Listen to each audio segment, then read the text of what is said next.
Good day and welcome to yet another episode of The Arena. Now this is our weekly sports show where we bring you sporting highlights that took place at home and abroad.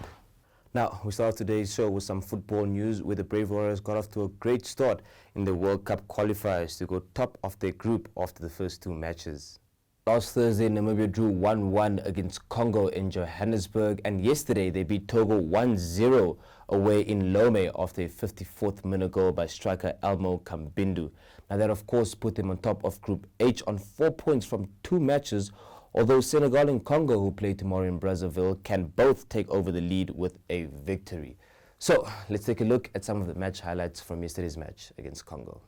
Welcome to Lome in Togo, Qatar World Cup qualifier between Togo and Namibia in Group H. That is led by a former Arsenal star. Oh, here we are, there's a chance on here. Can he? Oh my word, almost an own goal from the Togolese defender. Shot comes in, saved with one hand. What a brilliant stop from Barkala. Big number 19 in the middle. Oh, well stopped.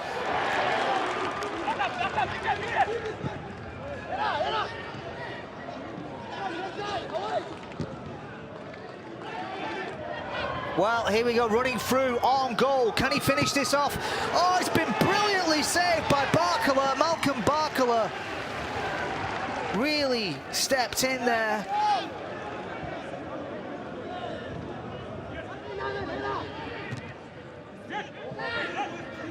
Clipped back, headed down, oh, just wide from the big number 19.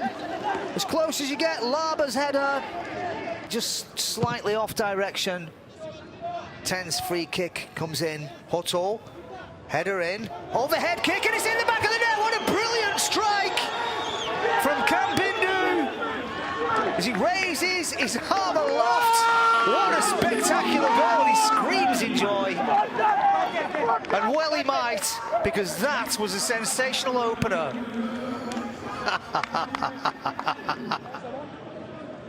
Nice little back return ball to... Oh, it's through on goal. Is this going to be the second? Off the post! He didn't follow through. Ladies and gentlemen, Togo 0, Namibia 1. They never stop trying, the hosts in yellow. Moving on to some athletics news, Namibia's Golden Girls, Beatrice Masilingi and Christine Boma, continue to dazzle on the world stage after producing brilliant performances at the Brussels Diamond League meeting on Friday. Now, Boma beat a star-studded field to win the women's 200 meters in 21.84 seconds, while Masilingi came fifth in a personal best time of 22.50 seconds. Let's take a look at the race. Dina Asher-Smith has a very good start. Look out for Mboma coming late in the race. All that power coming in the last 50 metres or so. Richardson's had a good start, but Asher-Smith has got her in her sights. Richardson on the pressure from Dina Asher-Smith. And Mboma coming through the middle with Jackson as well. Now then, Mboma coming late. We know she does. Mboma coming through the middle to take it once again. 21.84, the winning time, just outside the meeting record. Just as she did in Tokyo a few weeks ago. Struggling, it seems, coming off the bend, but backs herself with all that power over 400 metres. And so once again it proved. Mboma, second in Tokyo in the Olympic Games, coming through in a world-class field here, ahead of Jackson, the bronze medalist over 100 metres, and Asher-Smith, remember, the world champion over 200 metres, once again, as she did in Paris, settling for third place. Well, Asher had a brilliant start, certainly led over the first 50 metres or so. But outsider, Sha'Carri Richardson, who didn't run too bad a bend, was to fade to fourth eventually. But Mboma there, what can you say, Chris, about this astonishing ability to maybe just maintain pace over the last 15 metres, but it looks like she's accelerating as others struggle. There she is, fourth from left. At the moment, way down on Shericka Jackson in the white vest, third from left. Shericka Jackson maybe even shades it into the straight. Certainly Dina, and we have to acknowledge that Dina lost a lot of rhythm and momentum in her season with that injury. But look at Mboma, the power of the Namibian to come through over that last 40 or 50. There's nothing the others can do. She finds that extra gear And wins by a metre going away. And Sherika Jackson is no slouch, you know. I mean, crikey, don't let's forget the Olympic bronze medalist over 100. Well, Mboma, a burgeoning reputation. Now, Mboma's coach Henk Botha, meanwhile, sent us this video interview that he did with Christine from Italy yesterday, where she talks about her race. Hi Christine, we are back in Italy and you just won the Brussels Diamond League leg, your first Diamond League. First of all, tell us, how do you feel being back in Europe?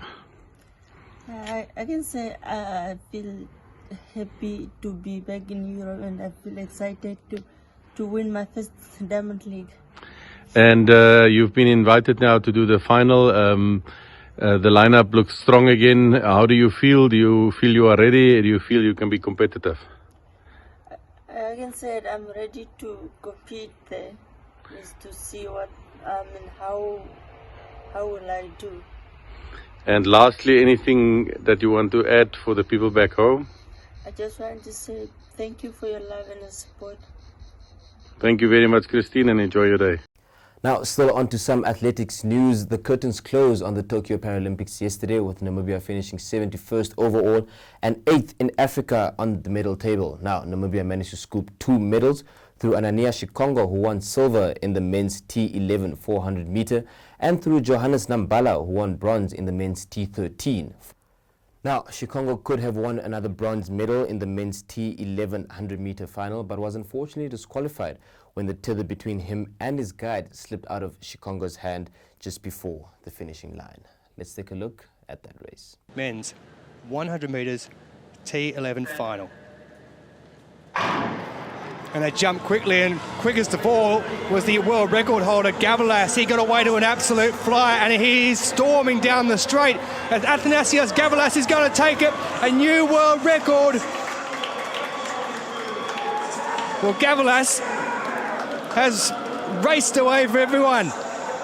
10.82 is the time which has come up. He's taken 6th, 100th of a second off the time he broke in the heat. Timothy Adolphe has picked up the silver medal in a lifetime best for him of 10.90. And Shikongo of Namibia with a new African record, 10.98. Adolphe gets the hugs from his guide, Bruno Noprix. He takes the silver. Namibia with the bronze. Di Dong Dong with a new Asian record back in 4th place. So every runner has broken their lifetime best in that race. But that man there, Athanasios Gavalas of Greece, is the gold medalist at Tokyo 2020 with a new world record mark of 10.82. Well, the start was an absolute flyer. He bounced out of the blocks, and just look at how hard he's working with his guy, both together, the leg action moving at the same time, released across the line. And Adolphe just holds on for the silver, but Gavalas out in front by a metre or two. The guide yelling as he goes across the duck and dip. On to some cricket news. The Namibian Eagles' preparations for the T20 World Cup are going quite smooth after they beat the Titans 3-2 over 5 matches in Windhoek recently. Helge Schütz spoke to Eagles coach Pierre de Bruyne after the final match of the series last Thursday. Yeah, look, that's exactly what we want. We want to play against good sides, to get tested, to also, to feel what it feels like losing and then learn lessons from that. So for me, it was a very successful campaign. We've played 4 T20s and we've won 3. So 3 out of 4. So that was a really good result. And were you happy that your batsmen could get big enough totals? Look, I mean, you can always nitpick where we can improve. I look at the positive, and losing those 3 big wickets within 11 balls today, to get to 174 still for me was outstanding. The way we ran between the wickets, Picky, Van Lingen, and then at the end there, Nicole off the everyone contributed, and that's really pleasing to see. Right, you mentioned Picky and Van Lingen, youngsters fighting for places. What's the competition like there? It's there's obviously competition within the squad. and the way Picky bowled this series for me was the most positive thing. Ben Chikongo, the way he bowled today, and these are all players that not always in the starting lineup, and that little knock from Picky yesterday and today, and it all adds up, and I'm really pleased to see that everyone's contributing and not always one or two players. Right, so next up you're going to Free State to take on the Knights. How do you see that? Yeah, that's going to be a tough series. They're a very good unit. They've got some fast bowling, and we want to test ourselves, away from home, different conditions, quicker pitch. So it's actually the first time in almost a year and 18 months where we're going to travel. So to get the guys on the aeroplane again, just go through routines, it's going to be a valuable exercise. Right, and looking forward to the World Cup after these performances. Do you think we can pull off a win or two? Absolutely.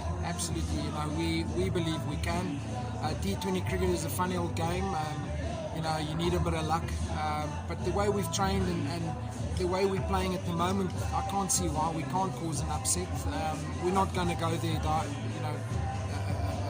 leaving any stones unturned. We're gonna go big. The Titans captain Dean Elgar, who is also the South African Test captain, gave his thoughts on the tour. Let's take a look at that. We had a good week, I think. A lot of tough cricket. We played quite a few games back to back, which obviously we're not used to coming out of winter. So it was good for us to get out there and get rid of a few cobwebs leading into our season. So it was tough. It was tough conditions. It was kind of something that we expected when we come in here. We knew that Namibia is obviously going to play a very good side. Obviously they're qualifying for or preparing for the World Cup, which is quite a big thing for Namibian cricket. In general, it was a very good week for both teams, irrespective of a result. I think it was a good outing for both teams. Right, and viewers of course know you as the South African captain, but the Test captain, not the T20. But tell me a bit about with the T20 coming up now, how do you think South Africa will do that? With the World Cup? The T20 World Cup, yeah. I hope they do a lot better than what they have in the past. Look, it's going to be a tough tournament for all sides. Getting through the group stages is going to be very important for us. We've got a few tough teams that we're going to be obviously playing in the group stages. I can only wish them the best of luck. It's going to be so tough. T20 cricket is so unpredictable. Any team on their day can be a winner. Conditions aside, you've got to take all that into account, obviously, when playing in the UAE as well. Hopefully they have a brilliant World Cup campaign and try and get some silverware for us. Great, and from what you've seen of Namibia, how do you think they can do? Very, very good side. Really tough opposition. You can see they've got a lot to play for. They're a very proud nation, which is awesome to see. Having a coach in Pierre de Bruin, I know what he's like. Playing cricket against him back home many years ago, and obviously knowing him personally. Really tough guy. Having a guy like Albin Morkel as well, they're gonna install a very good culture within their setup. So I think conditions aside as well, I think the way they've performed in these conditions have been brilliant. Really strong squad, I think. Very unpredictable, and it wouldn't surprise me if they cause an upset in the World Cup campaign. Moving on to some netball news, the MTC Premier League resumed over the weekend with several matches taking place at the United Courts. Tigers suffered their first defeat of the season after losing 37-28 to mighty Gunners yesterday, while Namibia Correctional Services also dropped points after being held to a thrilling 53-all draw by the Namibian Navy. Now, Tigers still lead the log on 14 points, but they're closely followed by Correctional Services on 13 points and by Gunners on 12. Helge Schütz spoke to Gunners captain Tutsi Kambatuku after their victory against Tigers. It was a tough game, so we came out winners and we are very happy about that. Now, before the game, Tigers were leading the log, unbeaten after 7 games, but you were also unbeaten, but only after 5 games. So how important was this win for you? It was very important for us to get this win. We came out knowing that they have more confidence, but then we were very really ready for them. So we trained hard the past week.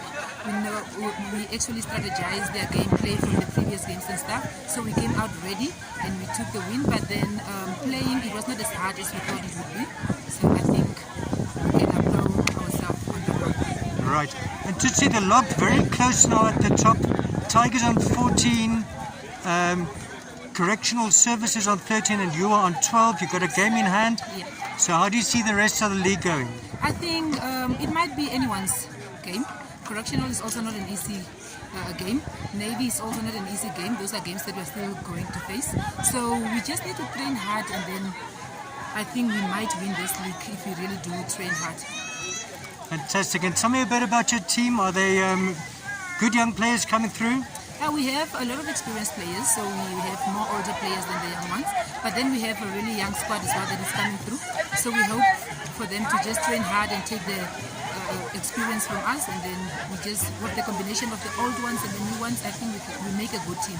Now, in some boxing news, Namibia's former unified light welterweight world champion Julius Indongo suffered a fourth-round technical knockout defeat against Hassan Mwakinyo of Tanzania in Dar es Salaam on Friday. Let's take a look at some of the highlights of that fight. Yeye weapon yake wanasema silaha yake huwa ni upande wa kushoto. Piga ngumi nzuri Hassan.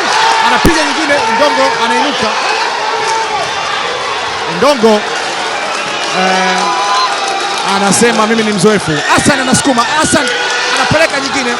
Anarudisha Indongo. Anapeleka ngumi na yeye mfululizo. Anapiga ngumi. Inabidi Mwakinyo awe makini kidogo. Anapiga ngumi pale, lakini tumbo Mwakinyo siku zote anatengeneza vizuri sana tumbo lake. Mwakinyo anaona anaweka guard nzuri. Indongo anatafuta pa kupita aoni. Tafuta Hassan kazu.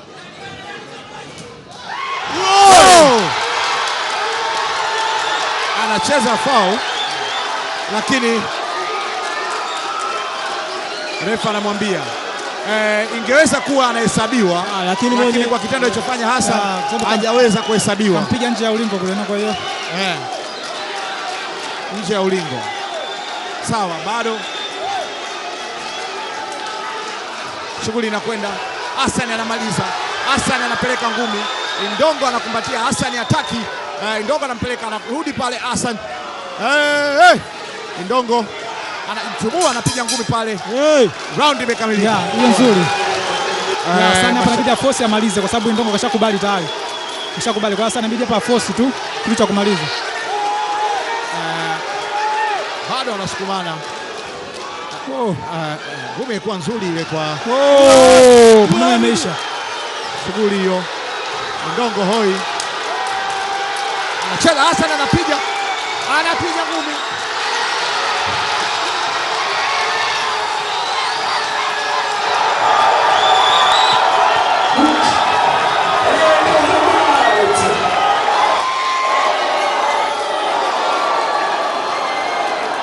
And finally, it's time to honor this week's birthday boy, one of Namibia's greatest footballers, Sylvester Lolo Goraseb, who turns 47 tomorrow. Now, here is a birthday tribute compiled by my colleague, Helge Schütz.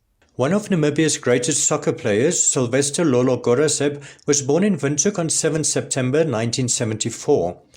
Goraseb came from a highly talented footballing family, being the son of former Orlando Pirates defensive stalwart Steve Stefanus and also the older brother of Brave Warriors midfielder Willie Stefanus. He grew up in southern Namibia, where he played for Keetmanshoop-based Try Again and caught the attention of Namibian soccer giants Black Africa. He joined BAA in 1992 and soon made his mark in the Premier League, while also becoming a firm fan favourite with his flamboyant dribbling skills. Playing alongside other BA greats like Indies Damasep, Bobby Samaria, Ronnie Canalelo and Doc Yosop, Goraseb helped to transform Black Africa into the top team in the country as they went on to win the Premier League title 4 times in 7 years, while also winning numerous cup titles. Goraseb made his debut for the Brave Warriors at the age of 19 in a 1-0 win against Botswana in 1994 and soon became a regular feature in the side. In 1997, he helped Namibia qualify for the AFCON finals in Burkina Faso for the first time, while he also was a part of the team that beat South Africa for the first time in the COSAFA Cup in 1998. Gorisep went on to represent the Brave Warriors for close to a decade, becoming one of their most capped players in the process with 65 caps, which puts him 6th on the all-time list. He also became a regular goal scorer for the Warriors, scoring 9 goals in total, which puts him joint 6th on the all-time list. Well, that's all we have for you on today's show. I really hope you enjoyed it. Join us again next week, same time, same place. From me, John Colin Amene, and everyone else in studio, it's cheers.